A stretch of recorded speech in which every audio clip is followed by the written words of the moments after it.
Good evening. Coming up tonight, students gathered in protest on Friday. More on the professors they demand be fired from the university. The NCAA Final Four happened this past weekend with COVID-19 restrictions, but many say it still felt like a normal championship weekend. And finally, 5 Points could see more security measures added after a USC student was hospitalized during a night out. All of that and more tonight on SGTV Nightly News.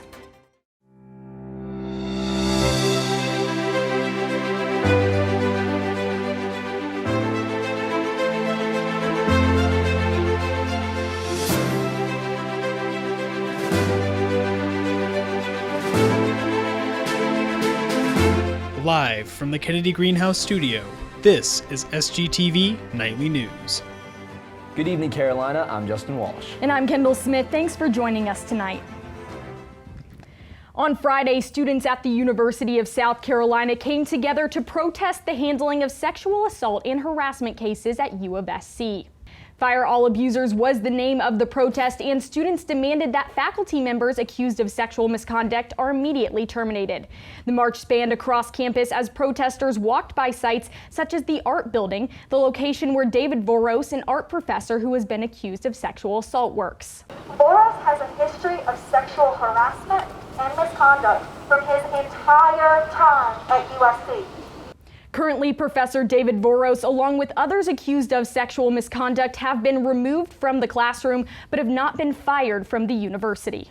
Major safety changes could be on the horizon for 5 Points area after a local man was released from the hospital after being mugged on St. Patrick's Day. This past weekend, 24-year-old Logan Adkins was released from the hospital after suffering broken bones, a concussion, and memory loss due to an altercation in 5 Points. The scene took place in the alley by Saloon on Hardin Street.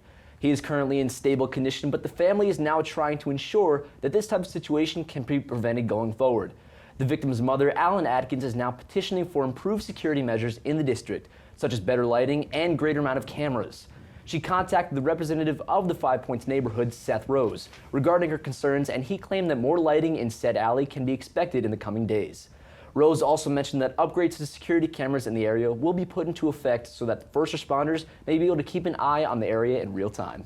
As vaccinations are becoming increasingly available in the state of South Carolina, residents can now look forward to a spike in availability following a recent announcement. Earlier today, it had been announced that the White House is partnering with South Carolina to create a new community vaccination site here in Columbia. The center is said to be located in Columbia Place Mall and has a capacity to administer 1,000 shots per day. As the U.S. continues to hit new highs in vaccination distributions, the most recent being over 4 million shots in one day, this new site opens up opportunity for a quicker return to normalcy. The new vaccination center is said to be operational by April 14th, and officials are prepared for the large number of potential recipients. Easter Sunday saw a high turnout of in-person churchgoers after last year most places of worship were closed at this time due to the pandemic. Many churches around the Columbia area offered in-person services indoors or outdoors, and one was held at a familiar location to many in the Midlands area. The Lexington County Baseball Stadium, which is home to the Lexington County Blowfish, was the site of an Easter service for Lexington Baptist Church yesterday. Attendees gathered socially distanced in the infield as a large stage was set up in center field for the service to be held on.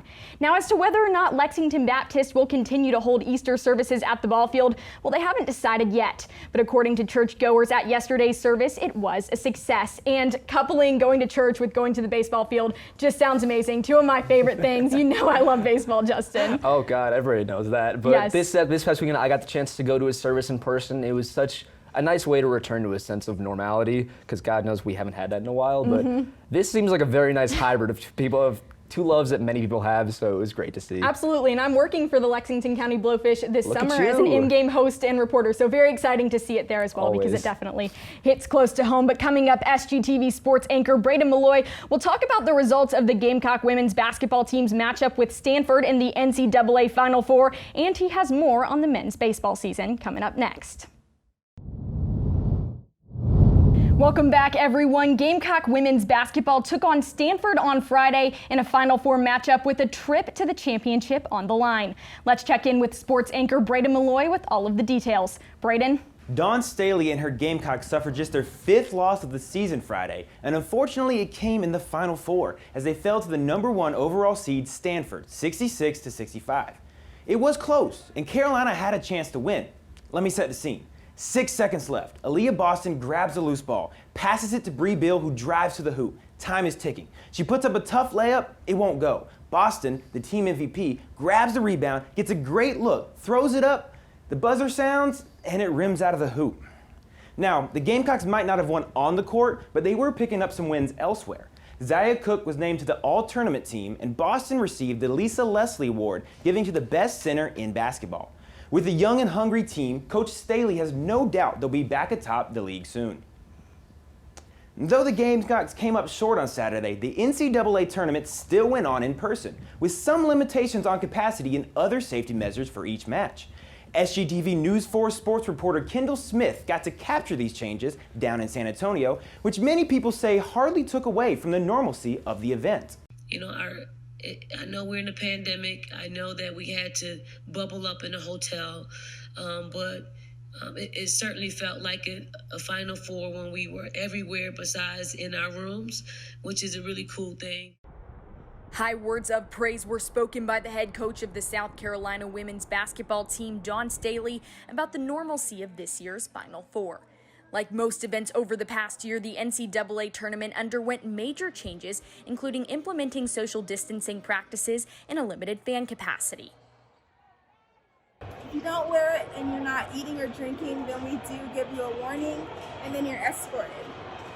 But despite the new rules, fans are still finding ways to have fun and join in on the action. From attending in person to having their faces in the crowd and cutouts. It wasn't a usual Final Four and tournament, but the competition was still top-notch.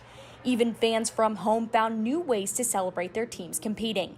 Many fans took to social media to participate in the action, and while this year was different from home, it might not have felt like it. I think it felt completely normal. You know, it was a really good game, or at least the South Carolina game was. For SGTV News 4 Sports here in San Antonio, Texas, I'm Kendall Smith. Thank you, Kendall. Have a safe flight back to the studio.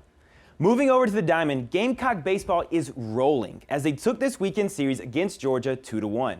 Just 2 weeks ago, the team was struggling to hit singles. Now they can't stop hitting home runs, sending 8 more balls over the wall and scoring 21 runs over the 3 games.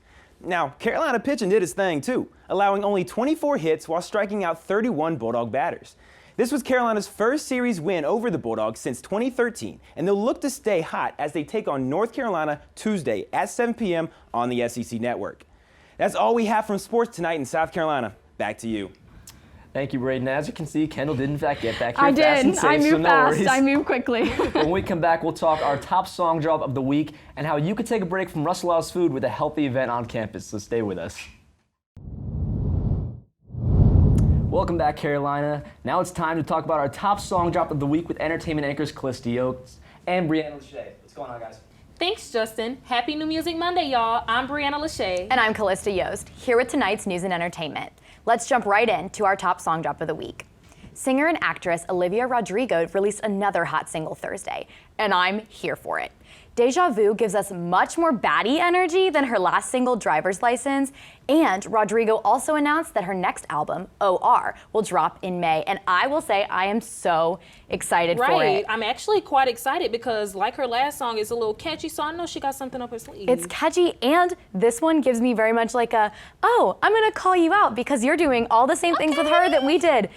She said, you're taking my jokes, you're taking our spots. That's not okay. I am loving her energy. Yes. Like, she is not here to play. And it's such a switch up, and I think it's what we needed. Right. Rapper DMX is on life support from drug overdose, and recently his friends, family, and fans have shown much love to this iconic rapper. Recently, the public had been notified that he was off of life support and breathing on his own by his attorney. However, this information was false. People continue to gather in hopes of DMX pulling through. His family is going to host a prayer vigil outside of the hospital. This is so tragic and upsetting. It is. I remember when I saw the news, it was just so shocking. He's just such a popular Southern rapper. Like, I grew up in middle school listening to this with my mom in the car, and it's just crazy to see that this is happening. I know, and drug overdose is such a serious problem, and I hope that he is able to find help and able to pull through from this. Hopefully, yeah. Mark your calendars, Carolina, because this week there's a ton of great events on campus. Coming up, we've got Dogs on Davis, Healthy Carolina Farmers Market, Birdcage, and more. But I want to look way ahead to next semester. Today, UofSC Homecoming Commission revealed the official theme of Homecoming 2021. Yeah, that's right. This year's homecoming theme is Around the World, Destination UofSC, and I think this is going to be such a fun event next semester. I'm so excited. I'm really excited because this is my first year, and I just want to experience it all here at USC. I know, and they did have homecoming this past year, but it's just not the same. Everybody will be back on campus next semester. It's going to be so much fun. I am excited. Well, that's all we have for your entertainment news tonight. Back to you, Kendall. Thank you, Callista and Brianna. Coming up after the break, meteorologist Frank Martinez will let you know what to expect for this week's forecast, so don't go anywhere. Welcome back, beautiful people of Columbia. I am Frank Martinez, your local weatherman, and today we're going to get right into our weather headlines for the week. Today, sunny, warm, clear skies. So party people, if you're going out tonight, make sure to be safe. Don't bring an umbrella or anything because the skies will be free and the sun is not going to be out, but the moon will be. The temperature will remain high throughout our week. It's going to be beautiful, y'all. I'm very, very excited. Rain will start to come in on Thursday and will continue for the weekend. That's my bad news for this week.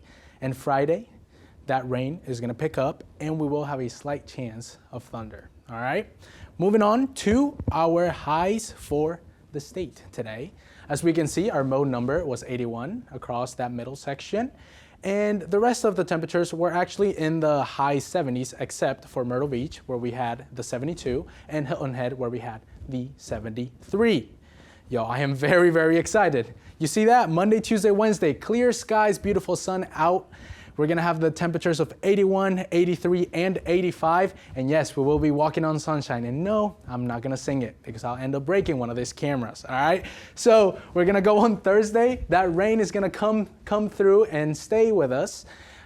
Friday, we're gonna have the peak rain precipitation of 60, and those thunderstorms will try to creep in. Saturday, sadly, y'all, will have a little bit of rain stay with us. Our highs here are 82, 79, and 77.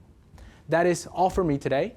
I hope you guys have a great day. And as always, please remember, trust your weatherman. Please stay tuned because when we come back, we're going to have another edition of Carolina K9s. And finally tonight on this edition of Carolina K9s, we want to tell you how you can locally foster and adopt an adorable doggo for yourself. The Final Victory Animal Rescue Shelter, located at 2136 Sumter Street, has adoptions and foster opportunities available for adorable pups like these.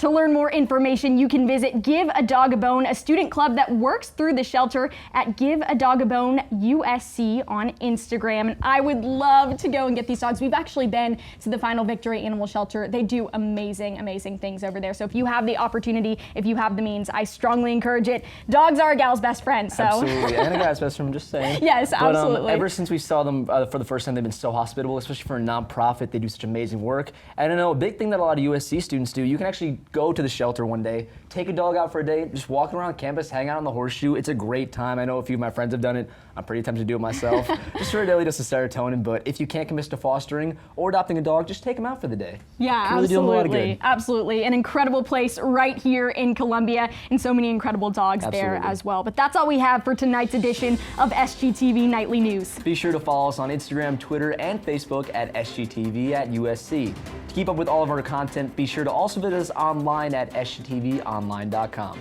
For SGTV Nightly News, I'm Justin Walsh. And I'm Kendall Smith. From all of us here at SGTV, have a great night, Carolina, forever to be.